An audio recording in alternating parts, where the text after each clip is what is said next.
यो यसो आएर यो रुखको तलतिर यो जुन स्याउ रोपेको यो स्याउ रोपेको जति चाहिँ सिमाना हुनुपर्छ होइन, नभए अर्काकोमा त रोप्दैन। यो नयाँ बिराको ठाउँ यो चाहिँ बनाइसकेको घर। 4 वर्ष अगाडि बिराको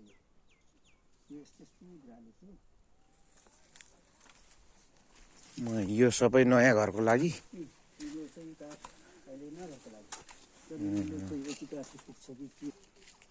त्यही रुखको छेउले पनि भ्याटो अझै त्यो दिपेश्वर काकीको हिसाबले चाहिँ भन्ने हो भने नाप्दाखेरि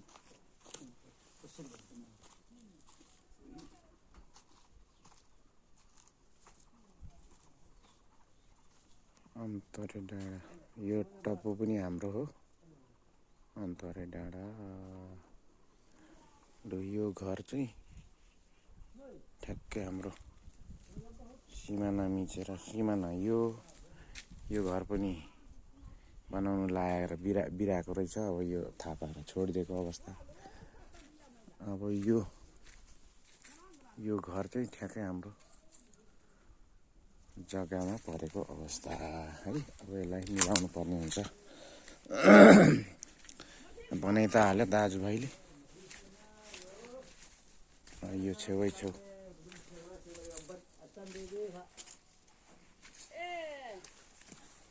यहाँबाट पो अन्तरे डाँडा त राम्रो देखिँदो रहेछ त।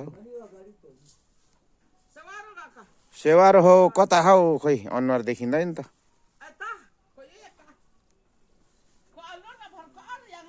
ए ल